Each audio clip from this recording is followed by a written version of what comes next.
Sveika, Marija, malonės sūnau, ir viešpats su tavimi, tu padėta tarp moterų ir padėtas tavo sūnus Jėzus. Spalio mėnesio 25 dieną daugiau nei 50 metų rožinį bažnyčiose kalbanti alytiškė Marytė Digrytė atšventė garbingą 88-ąjį gimtadienį.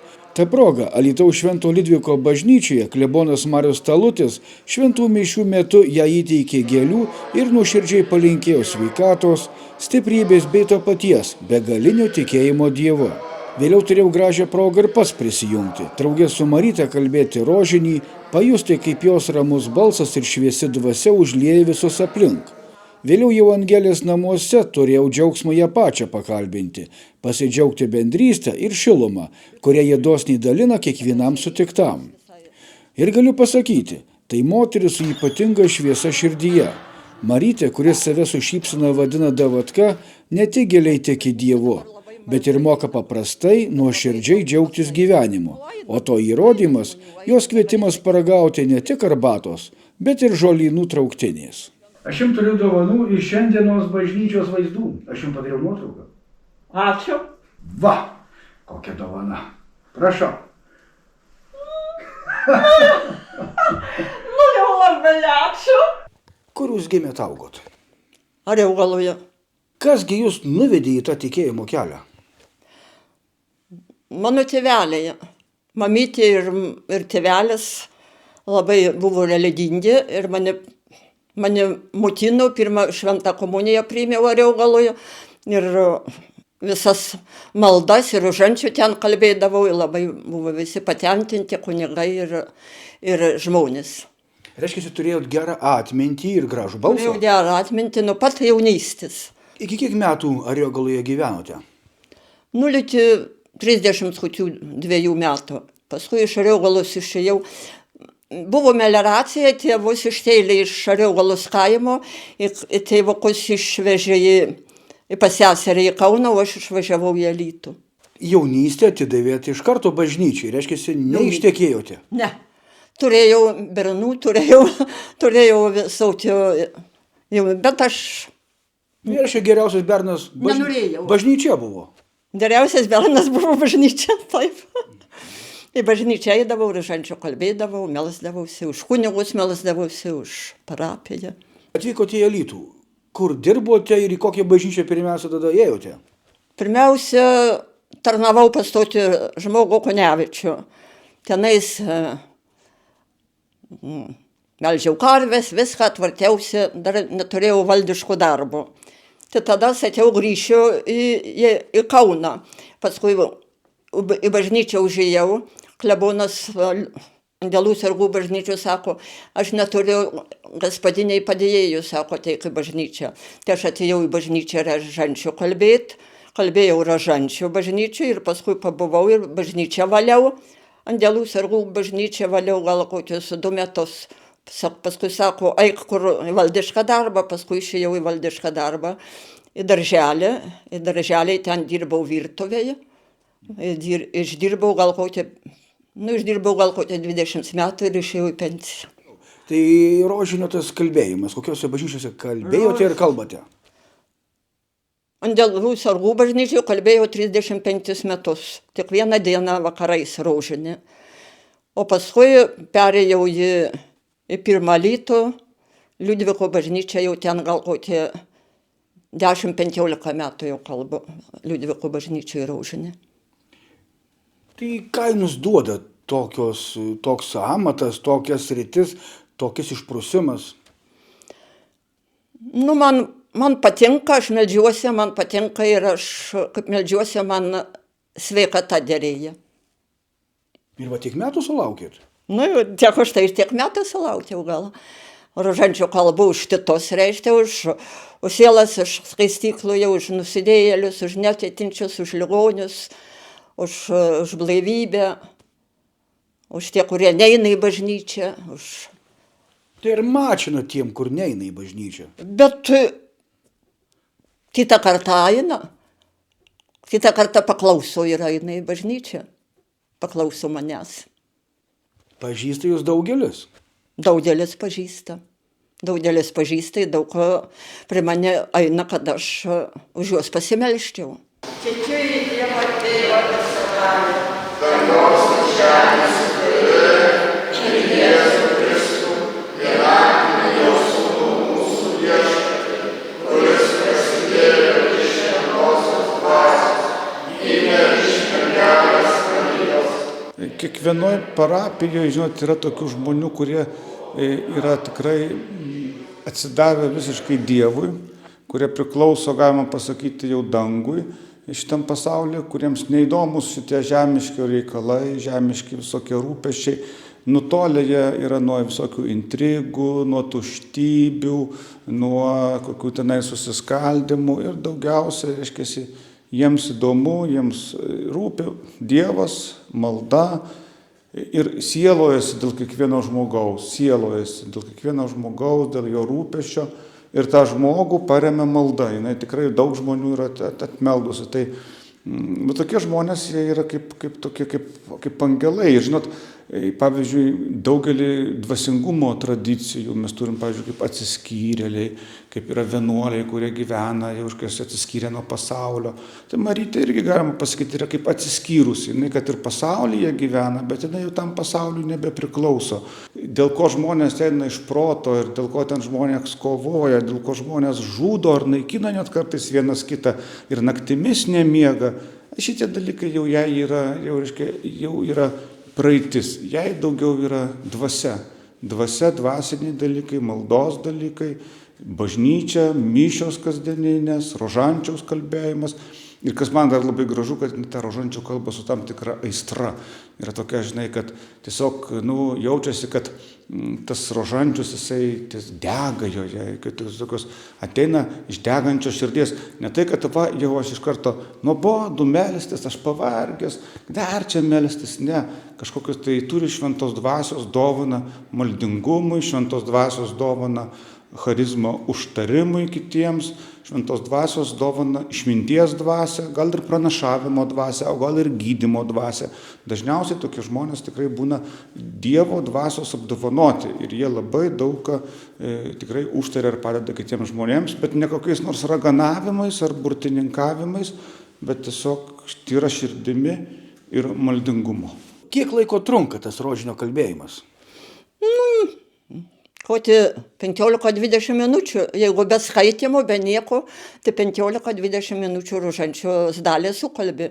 Jei 3 dalis nori sukalbėti, tai išeina kokią pusę valandos, valandą. 3-4 dalis rožančios sukalbė. Vieną rožančio kalbą už mirusius, kitą už nusidėjėlius, 3 už kunigus, 4 vėl už ką. Taip, ir meldžiuosi visą dieną. Tikriausiai daug ir atmintinai mokat. Atmintinai mokat. Rašto mažai reikia. Maldaknedė mažai atsižėmiu.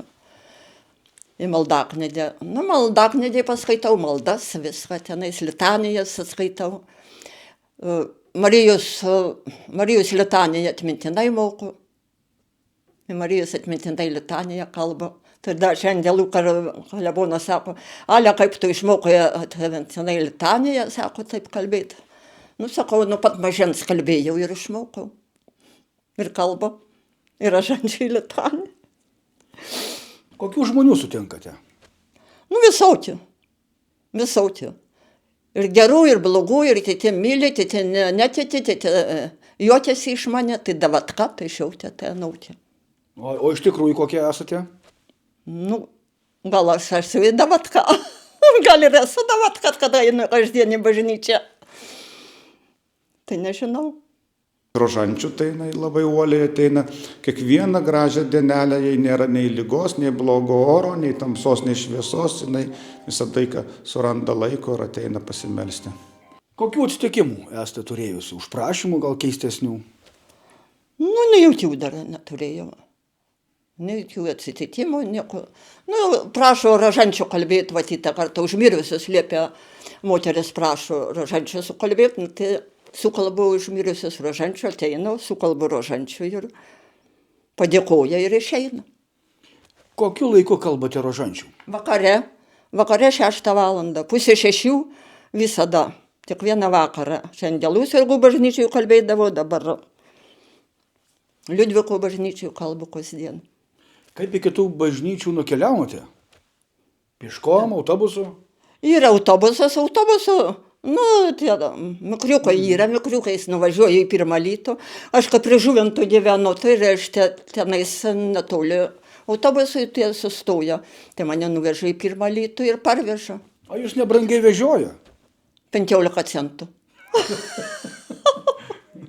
Kaip nuėjo tas jūsų gyvenimas? Nu, nieko. Nieko nenorėjau, tik meldžiausi Dievą, prašiau sveikatos, viską ir aš nenorėjau nei kinus, nei teatrą, niekur neidavau. Nuo pat jaunystės aš neidavau, nei kinus, nei teatrus, niekur neidavau. Nenorėdavau kažkodėl. Tik man bažnyčia ir viskas. Rožančius. Tai daug kunigų per gyvenimą pamatėt? Daug. Ariogaloj daug pamačiau, kaip aš Ariogaloj išėjau, tai kunigai ir sakė, vat, neturėsim geros maldinytis, išvažiuoja, išeina. Daug kas mane gerbė ir myli. O Alytuje irgi pamatėt nemažai? Irgi nemažai pamačiau Vandenilų sargų, Liudviko bažnyčias toks faina, geras klebonėlis, labai linksmas, smagus. Tai čia apie Marių dabar kalbate? Apie Marių kalbą, linksmas, smagus. Visi žmonės dyrė jį. Sako, pirmas Alytus apdovanotas kunigu. Ir kaip matom, tikrai nemažai jaunuomenės pas jį atkeliavo. Pirmas Alytus apdovanotas kunigu, reiškia labai dėkoja žmonės ir meldžiasi už jų, jam sveikatos ir stiprybės. O kodėl žmonės jį taip gerai priima? Už tai, kai jisai labai gražiai meldžiasi. Ir su visais, matyti, yra paprastas. Su visais paprastas, su visais, su senais, su jaunais, su mažais, su visais jisai kalba. Ir moka kalbėti, moka šnekėti, moka... Moka prieit. Moka prieit. Kaip sako, stebuklingas kunigas. O tokių gal per gyvenimą nekažin kiek matėt? Pirmą kartą aš savo gyvenime, tai pamačiau pirmam Alytuje tokį stebuklingą kunigą.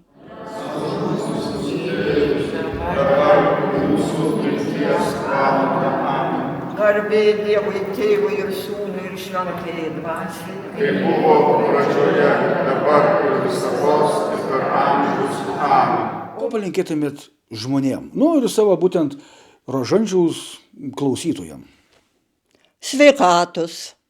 Sveikatos, laimės, kad pamiltų Rožančių, kad jaunimas daugiau pamiltų Rožančių, kad jaunimas kalbėtų Rožančių, kad neužmirštų maldos, kad tėvai išmokytų jaunimą melstis,